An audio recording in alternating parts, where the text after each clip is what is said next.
Miguel, bonjour. Mon livre, le dernier là, je m'attendais pas à ce qu'il fasse autant de remous. On n'a jamais marché sur la Lune, l'imposture Apollo. Vous savez, ce vaudeville de la guerre froide. On est dans les années 60. Alors il y a des gens qui n'arrêtent pas de m'écrire pour me dire, oui, mais Aldo, comment penses-tu que des gens comme des gens qui travaillent sur la NASA, chez la NASA, ils étaient des milliers et des milliers, qu'ils aient tous caché ce vaudeville et que personne ne soit venu à la télévision, dans les médias, nous dire que voilà, la NASA est en train de mentir, est en train de dissimuler, est en train de tricher.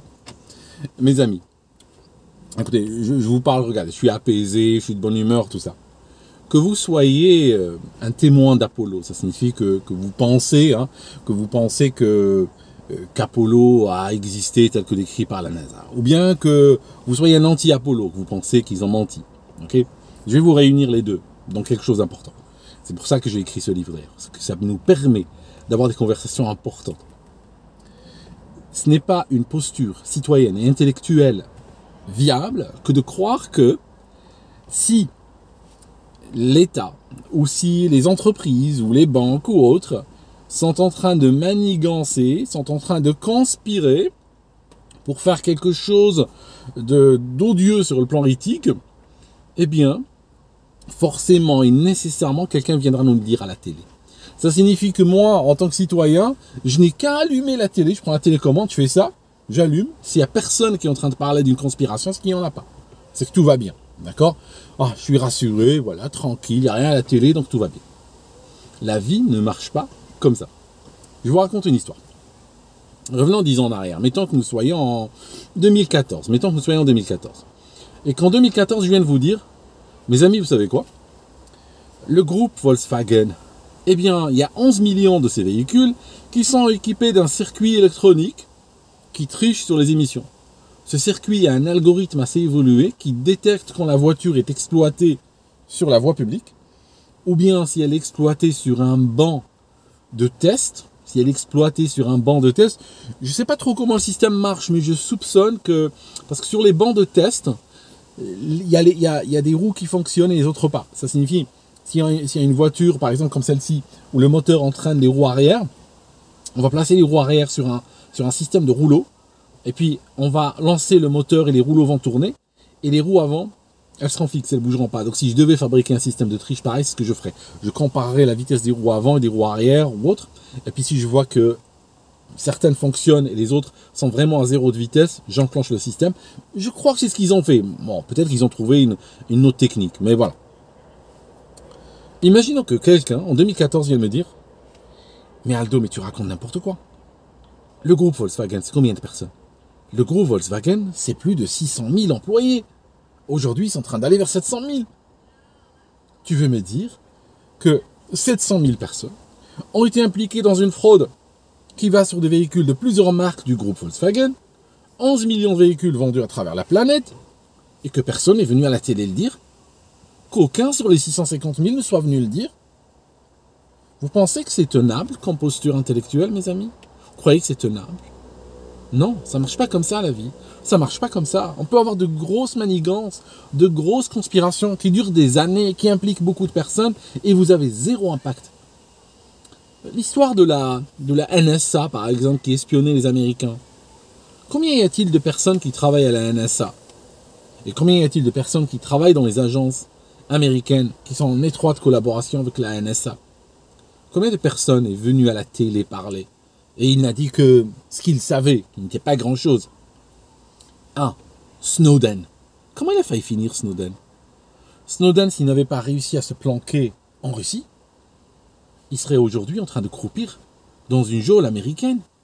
Vous croyez quoi, qu'on peut juste venir comme ça à la télé parler ?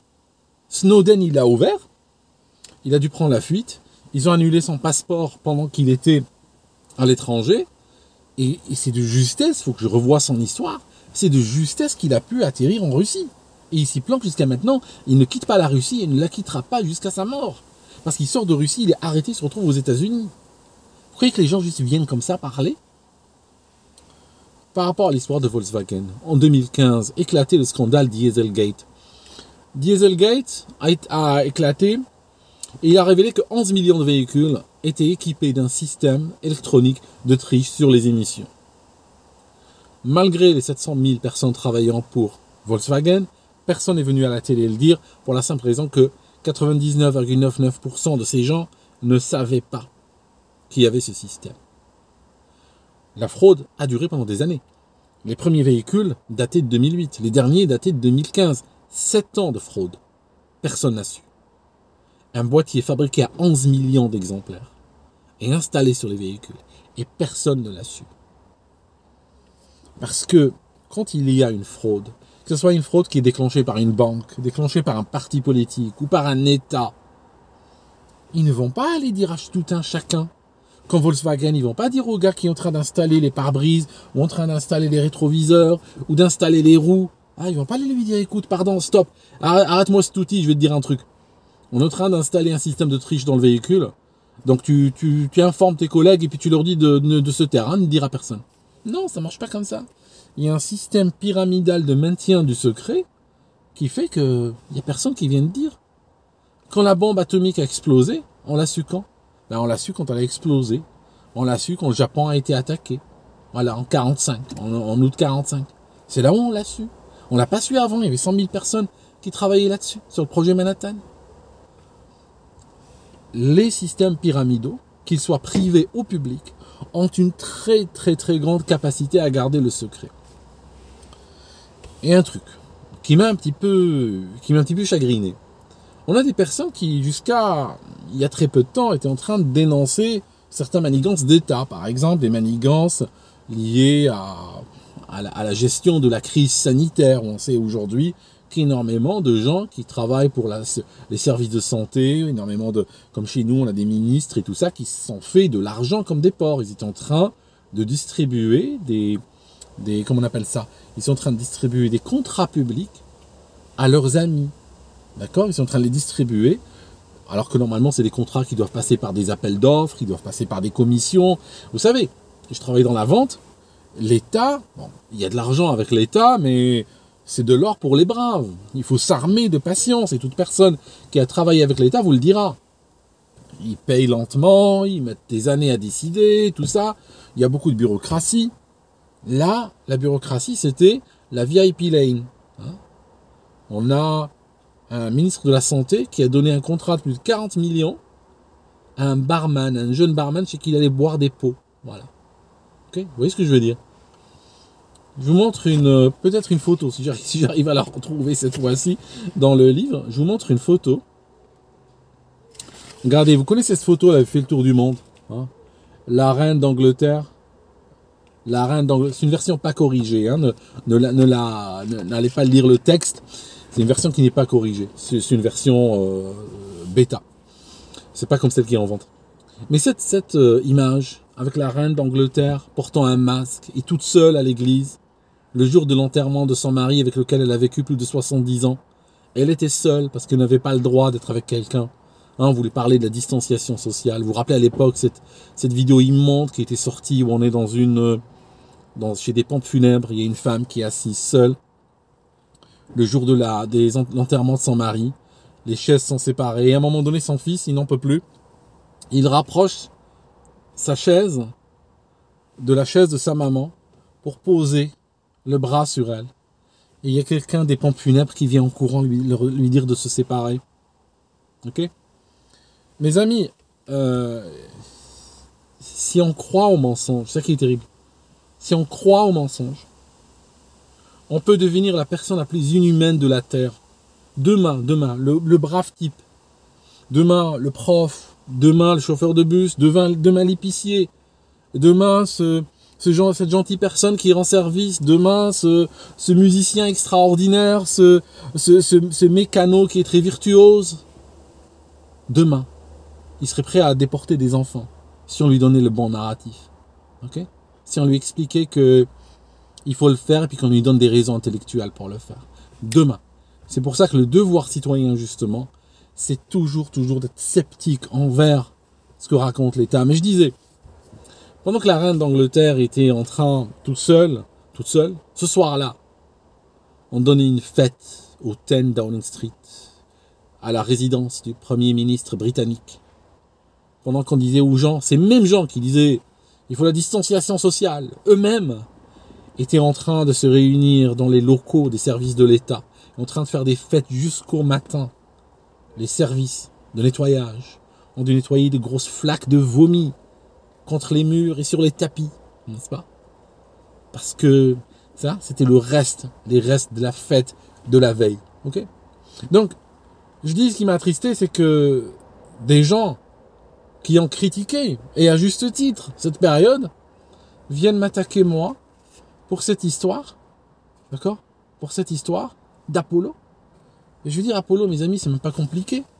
Apollo, c'est le b.a.-ba. Je veux dire, si on veut commencer sa vie et ouvrir ses yeux par rapport aux conspirations de l'État, aux conspirations des entreprises, aux conspirations politiques, à des histoires comme par exemple le golfe du Tonkin, des histoires comme l'histoire du climat, comme l'histoire du 11 septembre, hein, toutes ces choses-là qu'on utilise à chaque fois pour réduire nos libertés, pour nous taxer plus, pour nous faire peur, pour nous garder sous contrôle. Toutes ces histoires, on peut pas les comprendre si on ne comprend pas celle-là. Parce que ces histoires que je viens de vous citer sont beaucoup plus compliquées que ça. Ça, c'est une étoile sur 5. Ça, c'est le début, vraiment. Si quelqu'un veut réellement s'éveiller à la capacité de mensonge des États, commence par ça.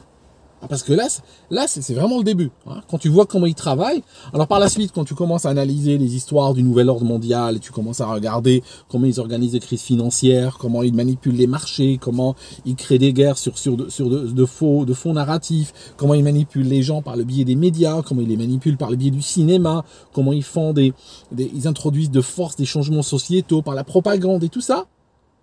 Si tu veux comprendre ce qu'on est en train de vivre aujourd'hui, ce qui est en train de nous empoisonner la vie à petit feu, bah, au moins commence par ça. Commence par le début. C'est vraiment le début. Parce que là, si vraiment tu es un croyant surtout, si tu crois, tu es à 100% croyant dans la version officielle, tu commences à creuser ici. Et là, tu dis waouh. Alors après, la question que tu te poseras, et c'est pour ça peut-être que ça crée un problème existentiel chez certains, et je le comprends. Parce que, imaginons que quelqu'un a été croyant toute sa vie sur tout ce qu'il a entendu à la télé, dans les médias, de la part de l'État et tout. Ok? Et puis, soudainement, il arrive sur Apollo et il regarde que, non pas on a pris des libertés avec la réalité, non pas qu'on a caché un petit peu ou qu'on a dissimulé un petit peu, mais que on a créé un vaudeville complet à partir de rien, avec un faux narratif, des fausses images, des vidéos truquées, des témoins. Bon, il faut dire que les gars qui viennent d'Apollo 11, allez voir leurs vidéos sur YouTube. Honnêtement, allez les voir. Parce que j'ai eu du mal pour eux, hein, parce que ça a l'air d'être des hommes honnêtes. Hein. Vous savez, Collins, Armstrong et l'autre, ils avaient l'air très... comment dirais-je, ils avaient l'air sincèrement... ils avaient l'air sincèrement atteints. C'était pas des gens qui mentaient avec volubilité. C'est pas des gens qui mentaient parce que, bon, voilà... Tu les voyais, waouh, la tête d'enterrement qu'ils tiraient durant la conférence de presse au retour d'Apollo 11, tu sens que c'est des gens qui avaient le flingue sur la tête. Mais je dis, si on a été capable de mentir à ce point sur ça dans les années 60, bon, après la question qui se pose, c'est qu'on a menti sur quoi encore? Je veux dire, voilà, comme le dit le père Schwab du WEF, hein, le Forum économique mondial, there is nothing off the table. Il n'y a rien qui ne soit pas sur la table. Je veux dire, tout. À partir de là, hein, une fois que tu vois ça, tu dis, bon, mais à partir de maintenant, sky is the limit. Hein, il n'y a plus vraiment de limite, vous voyez. Merci mes amis d'avoir suivi cette vidéo. Il y en aura d'autres. Il y a plein d'éléments desquels on peut discuter. Mais gardez l'esprit ouvert. Et faites votre devoir citoyen. Votre devoir citoyen, c'est toujours garder l'œil ouvert, faire preuve de scepticisme, surveiller les États, surveiller les forces de l'argent, les entreprises, et les pointer du doigt quand ils sont en train de tricher, quand ils sont en train de falsifier, quand ils sont en train de manigancer. Merci mes amis, on se voit dans une prochaine vidéo.